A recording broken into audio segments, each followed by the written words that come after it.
Look, ladies and gentlemen, I understand that this video is pure evil. All right, this video that you're about to watch is anybody who watches it without context can think that I'm just an evil motherfucker like Lucifer himself. So watch this video, understand that there's a greater concept behind it. It's me teaching you guys the reality. All right, take out of it what you want. But I do not support people being abusive towards each other. This is just something that you could use and sprinkle it in a safe way if you do it the right way. It's like any medicine, right? You give too much of it, you could kill someone. So watch this video. Please only take the good out of it, all right? Put the knife down and, always remember God is watching, okay? So let's begin with the video. And don't forget, hit the like button. And make sure if you like this video to subscribe to this channel because a lot of you guys are watching this and are not subscribed, all right? And let's begin with the video. Oh, and by the way, I have a meditation meetup, so you guys can attend. Click in the description down below to attend to my New York City meditation meetups. Check out my upcoming online course, Emotional Mastery, is coming out in July. Pre-order it right now. I already started recording the video, so just let you guys know we are in the process of making it, okay? And all right, let's begin. Like a ball. All right, so the key to what we're going to be talking about in terms of creating pain and giving the pain that he wants, it sounds wrong, but it's all about creating guilt and insecurity. Because guilt and insecurity is what makes somebody more viable to bend to your will. And when you do this, you sort of become the end-all be-all to a guy. You are the one that's able to wound him and at the same time heal his wounds. You see, you become... Yeah, I could totally see how that sounds completely psychopathic and evil. But understand, this is what happens when you love someone. This is a real truth. When you love someone, they're the only ones that could hurt you, and they're the only ones that can heal you. I'm not saying nothing new. I'm not like, it's pretty much what the process of falling in love is. The oppressor, and you become their liberator in a way, right? The first method we're going to be using, because we're going to be teaching you guys 3 different ways to give the pain that the guy wants, right? The first one is this. The good boss effect. What I mean about the good boss effect. A good boss, a good manager, a good master, right? Like it could be a boss at a job, knows how to give praise to an employee, right?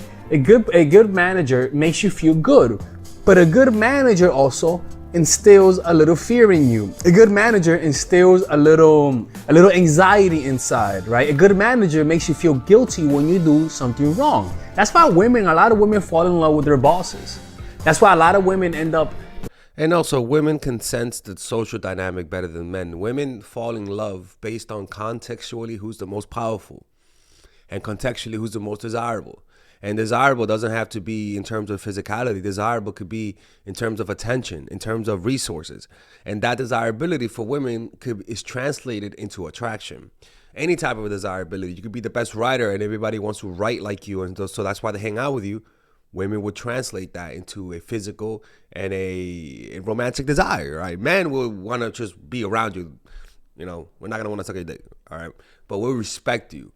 We'll treat you with respect. We'll hear what you have to say. We won't ignore you. And that's the power of getting people's respect, that people will bend to your will a little bit more. But anyways, let's just keep listening. Liking their boss is because a boss shows a lot of coldness mixed in with warmth. In other words, this is what bosses do, right? Bosses give you harsh criticism.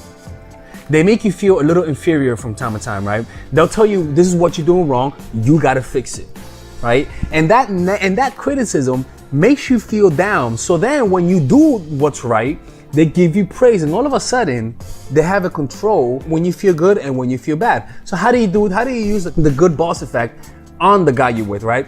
Simple as this. For the first few weeks of seeing him, right? If you're a nice girl, right?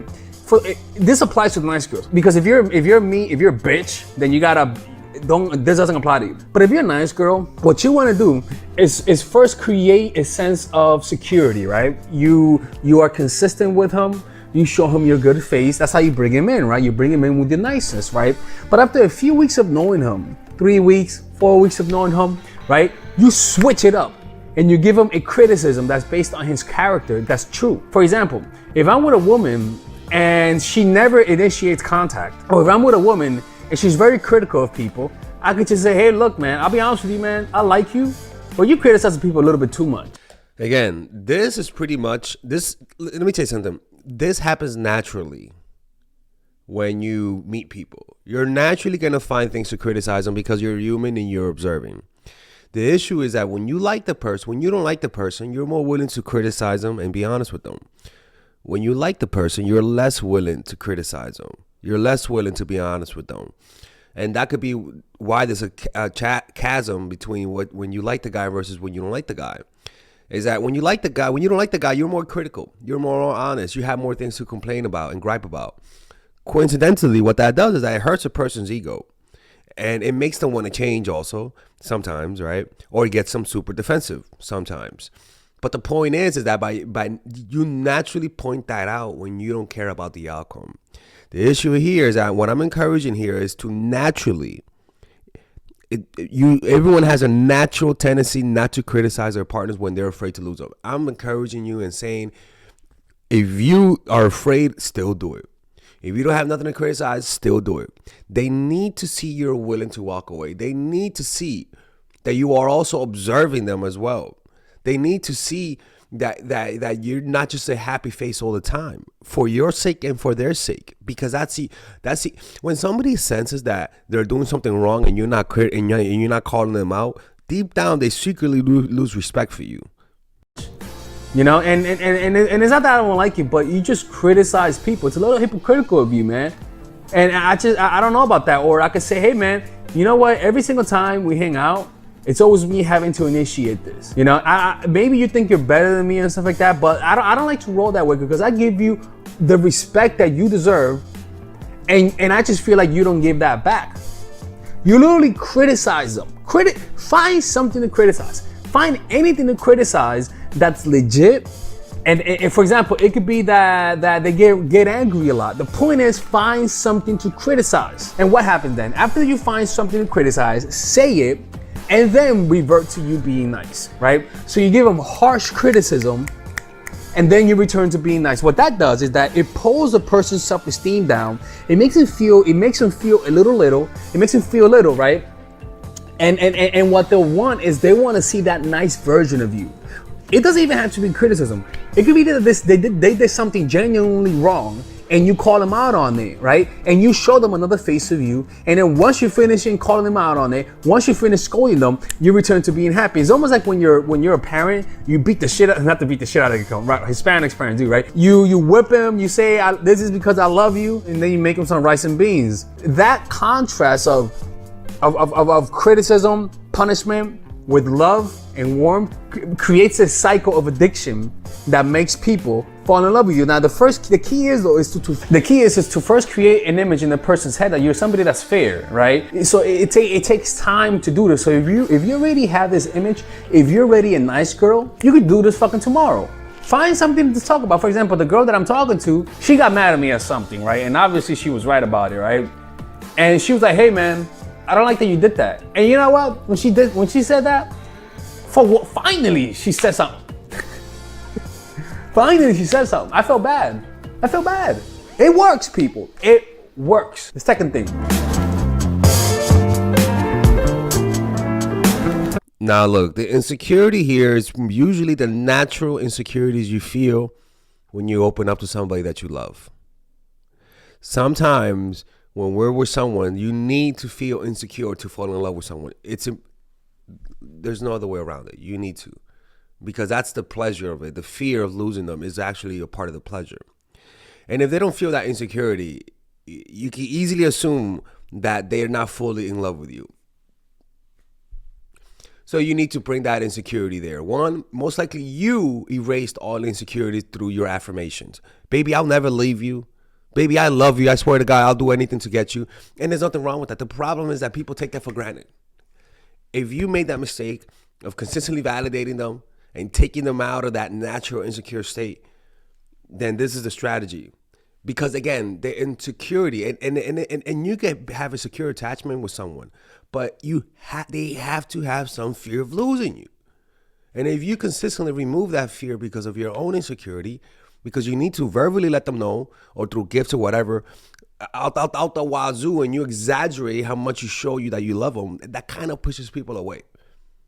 You want to keep them in this state of security, but also, I could lose her one day, you know? And when you love someone, you naturally don't want them to feel insecure, and I understand it. But that's where also you make the mistake. So the last one was about creating guilt, right? Creating insecurity, but the last one was a little bit too direct. This one is more indirect and more insidious. And to be honest with you, indirect is much better than direct. So all you gotta do is learn how to insinuate things and create insecurities through your insinuations. For example, so you could talk about how, let's just assume he's a skinny guy, right? He's a skinny guy, right?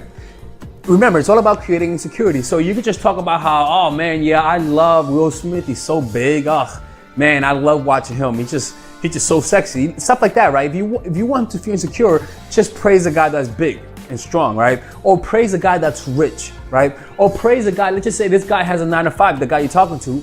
Praise a guy who has financial freedom, right? The preemptive breakup, right? The preemptive breakup is all about creating a little chaos in a guy's life, right? And again, I said this earlier. Think about the relationships that you always wanted. It's usually the people who break your heart. This is risky, people. This is risky. Breaking up with people are more forgiving than you imagine. People are more forgiving than you could imagine. By you breaking up with him over an argument that's legitimate, that is like, let's just assume that he talked to one. Jesus Christ, people, this is some evil shit. Like, like some evil shit going on in this video. Another girl, or let's assume that he took a whole day to text you back. Breaking up with somebody shows them that you're somebody who's not to fuck with. Now, this is the key though. You break up with them, you delete their number, you tell them not to contact you, but you find a way to run into him. Again, people, a lot of you guys are not gonna do this because it takes a lot of risk. And I don't recommend you guys do this, but this works, right? It's all about you breaking up with him over something that is legitimate, because everybody has a reason to break up, right? Blocking him, making him feel like he's never gonna see you again, because it's all about taking him to the island of despair, a place where he feels like he has no hope for you. And then orchestrating a way to see him, orchestrating a way to run into him. And when you do run into him, you act as though you're not mad anymore. You act as though you didn't break up with him. Yeah, oh my God, it's you. Oh, blah, blah, blah, blah, blah, blah, blah. And what that does, it makes him feel, how can I say this? It lowers a person's guard. I know it's fucked up. I know it's fucked up, but it worked on me, people. I'm just letting you guys know, this worked on me. Like, I'm not saying that when you break up with him, you see him randomly, right? And then you act cold. No. Because you want to confuse the motherfucker. You act like you're happy to see him. You act like you were waiting to text him, but you just forgot. You say, hey, let's hang out. Hey, let's do this. Hey, let's do that. Ladies and gentlemen, I'm not gonna go any further with this method because I could talk about it some other time. But this is fucked up. You gotta make sure who you do this on, because this is borderline abuse. But then again, isn't being heartbroken a form of abuse? Isn't being in love a sort of masochistic, indirect way of feeling pain? Ladies and gentlemen, the world of love isn't a place where the nice people thrive. It isn't a place where the morals, where the people who are moral win. It's a place where you gotta be a little cunning and a little strategic, mixed in with love, of course. As long as you genuinely have intentions with this guy and you really wanna be with him, this is how you do it. But it's a little risky. It might create the kind of attachment that you might not want, which is obsession. The way I see it is that these strategies work when they're in love with you, when they're naturally in love with you, and these strategies work to help you prevent fucking it up. Don't use my strategies to make somebody fall in love with you. Don't do that. Use my strategies to keep them in love. Use my strategies to find out if they love you, if they like you, whether or not you should waste your time. But to use these strategies to manipulate somebody into loving you, you gotta do like every fucking step. And every step you take, you're like, yo, this is some evil shit. You know, and I don't recommend that. I recommend that if somebody's not showing you obvious signs that they like you, find out if they like you through my strategies. And if you find out that they like you through my strategies, then use my strategies to amplify what's already there. That's totally fine. It works. But to create it out of nothing and to force it, that's when you find yourself in a situation where you can't win. That's when you find yourself doing things that you wouldn't think you would have done. And it's like it's a road, it's a dark road that you're taking when you do that kind of stuff. And it might give you a thirst for more power. So you want to be careful with this and just see it as entertainment. If anybody does this to you, just realize that this person either one, does not like you or respect you or appreciate you, or they're manipulating you. You know what I'm saying? All right, people. Holy fuck, that was a lot. I hope you guys enjoyed this video. Holy crap, people. Well, my Lord have mercy. That was straight from the pits of hell. If you guys enjoy these types of videos, hit the like button, subscribe to this channel. I gotta change my brand, man. Meet up our meditation meetups in Brooklyn. Click on the description down below to purchase tickets. Pre-order my courses. Work with me 1-on-1. I'm actually really nice in person prior to what you see in these videos. And I'll see you guys in the next video, man. Seriously, man, thank you everyone who watches my videos. I mean, you guys do not understand how grateful I am for every single one of you guys. I really, really am grateful because the money that you guys give me, I pretty much put back into school. Like right now, I'm going to school, right? Why am I going to school? Because you guys pay me to teach, and because you guys pay me to teach, why waste that money on random shit, on shit that I shouldn't be using it on, and why not just put it back in my studies? This is my way of showing you guys that the money you guys give me go back into somewhere good. I give back to you guys by me learning. Hopefully one day I could go to Europe and get my master's degree in psychology. You know, with the help that you guys provide with this channel, I will go to school with that, and I will learn and teach you guys what I learned. And as you guys can see, it's a symbiotic relationship. I really do not take what I do for granted. So I really want to thank every single one of you guys. And I'll be answering live questions later on tonight, okay? Anyways, I'll see you guys later. And don't be toxic. All right, ladies. So finally, I have released my second course for women, which is natural chemistry. This course is a 5-week course. 5-week course where every week you're going to get a new set of videos based on specific issues. This course is all about how to create and maintain the attraction in any man. This will help you create love. This will help you deepen the love with your man. This is not about manipulation. This is not about playing games. This is genuine natural chemistry. No more short-term partners, no more being fooled. Why? Because I will reveal to you not only how to create attraction in the first week, but also how to understand male nature, how to understand their tricks, how to prevent from being too attached, signs that he's the wrong guy, signs that he's a narcissist, signs that he's a mama's boy, signs that he's an emotionally available guy, emotionally unavailable guy. We go over everything. We go over this 3rd week, setting boundaries. We go over the 3rd week, controlling your emotions, right? Setting boundaries, 4th week. 5th week, embracing your masculine and the feminine, right? And on top of that, I have over 10 different bonuses. 10 different bonuses, my Lord have mercy, right? With a money back guarantee. The bonus are 1, the natural chemistry, over 10 hours of content, right? The breakup formula, how to deal with a breakup, right? The connecting with your man, right? Establishing a life of abundance, social mastery, understanding your dark side, the goal setting seminar, which is about how to set and achieve goals, practical mastery that will teach you how to master anything, the laws of human nature. I have a book club for the laws of human nature with over 4 hours of content, right? The transformational seminar in a pocket, which is my mindfulness seminar, and the Chase audiobook. This originally is $1,800, but you get it starting at $97, ladies and gentlemen, right? $97. We have different packages, but all of this starts at $97. And you know what? You can check it out for free if you want. Yeah, for all the freeloaders, I have free videos just for you. Free videos, all right? So you could just check it out for free, and then you could get out. Nothing wrong with that, all right? So, and on top of that, it comes with a 30-day money-back guarantee. No questions asked. That's right. No questions asked. I don't mind. I just want you guys to check it out, because I know when you take one look, you're gonna want to buy it. I can promise you. Just like my other course, the psychological game of attraction, it was a hit. You're gonna love this one. This one is not about manipulation. This is genuine natural chemistry. Order it now. All right. I'll see you guys inside. Peace out.